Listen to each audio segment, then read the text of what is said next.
ಇನ್ನು ಕುಂಭರಾಶಿಯವರಿಗೆ ಹೇಗಿದೆ? ಗುರುಬಲ ಬರುತ್ತಾ ಅಥವಾ ಇರೋ ಗುರುಬಲ ಈಗ ಕಳ್ಕೊತಾರಾ ಅಂತ? ನೋಡಿ, ಕುಂಭ ರಾಶಿಯವ್ರಿಗೆ ಏನಾಗ್ತದೆ, ತಾತ್ಕಾಲಿಕ ಗುರುಬಲವನ್ನ ಕಳ್ಕೊಳ್ತಾರೆ ಅಂತ. ಯಾಕಂದ್ರೆ ಕುಂಭ ರಾಶಿಯವ್ರಿಗೆ ಶನಿಯ 7.5 ಕೂಡ ಇದೆ, ಅದರಲ್ಲಿ ಗುರು ದೃಷ್ಟಿ ಇತ್ತು, ಅದು ಕೂಡ ಹೋಗ್ತಾ ಇದೆ. ಈಗ ಗುರುಬಲ ಕೂಡ ಕಳ್ಕೊಳ್ತಾ ಇದ್ದಾರೆ. ಹಾಗಾಗಿ ರಾಶಿಯಲ್ಲಿ ರಾಹು ಕೂಡ ಇರೋದ್ರಿಂದ ಮನಸ್ಸಿಗೆ ನೆಮ್ಮದಿ ಇರೋದಿಲ್ಲ ಅಂತ, ಅಶಾಂತಿ. ಯಾಕಂದರೆ ತುಂಬ ಕಷ್ಟದ ದಿನಗಳನ್ನು ಮತ್ತೆ ನೋಡ್ತೀರಾ ಕುಂಭರಾಶಿಯವರು. ಯಾಕಂದರೆ ಮನಸ್ಸಿನ ಮೇಲೆ ಅದು ಪ್ರಭಾವ ಬೀರುತ್ತೆ. ಈಗ ನೋಡಿ, ತುಂಬ ಮನೆಯಲ್ಲಿ ಸಡಗರ ಒಂದು ಲವಲವಿಕೆಯಿಂದ ಇರೋ ಮಕ್ಕಳು ಸುಮ್ಮನೆ ಆಗ್ಬಿಡ್ತಾರೆ, ಸೈಲೆಂಟ್ ಆಗಿಬಿಡ್ತಾರೆ, ಒಬ್ಬೊಬ್ಬರೇ ಇರ್ಲಿಕ್ಕೆ ನೋಡ್ತಾರೆ, ಯಾರ ಜೊತೆಗೂ ಮಾತಾಡೋದಿಲ್ಲ, ಏನೋ ಒಂದು ಮನಸ್ಸಲ್ಲಿ ಹಾಕ್ಕೊಂಡ್ಬಿಟ್ಟಿರೋ ಥರ, ಯಾರ ಕೈತ್ರ ಹೇಳ್ಕೊಡ್ಲಿಕ್ಕೆ ಆಗ್ತಿರೋ ಥರ ಆಗ್ಬಿಡುತ್ತೆ.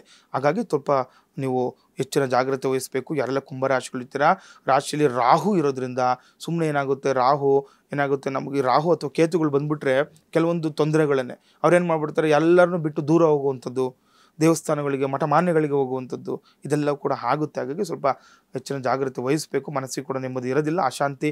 ಮತ್ತು ರಾಶಾಧಿಪತಿ ಧನಸ್ಥಾನದಲ್ಲಿದ್ದು ಧನಸ್ಥಾನಾಧಿಪತಿ ಗುರು ಗ್ರಹ ಉಚ್ಚ ಸ್ಥಾನದಲ್ಲಿರೋದ್ರಿಂದ ವಿದ್ಯಾಸಂಸ್ಥೆಗಳಲ್ಲಿ ಹೆಚ್ಚು ಅಭಿವೃದ್ಧಿ ಆಗುತ್ತೆ. ನೋಡಿ, ಯಾರೆಲ್ಲ ಈ ವಿದ್ಯಾಸಂಸ್ಥೆಗಳನ್ನು ನಡೆಸ್ತಾ ಇರ್ತೀರ ಕುಂಭರಾಶಿಯವರು, ನಿಮ್ಮ ಸಂಸ್ಥೆ ಅಭಿವೃದ್ಧಿ ಆಗುತ್ತೆ.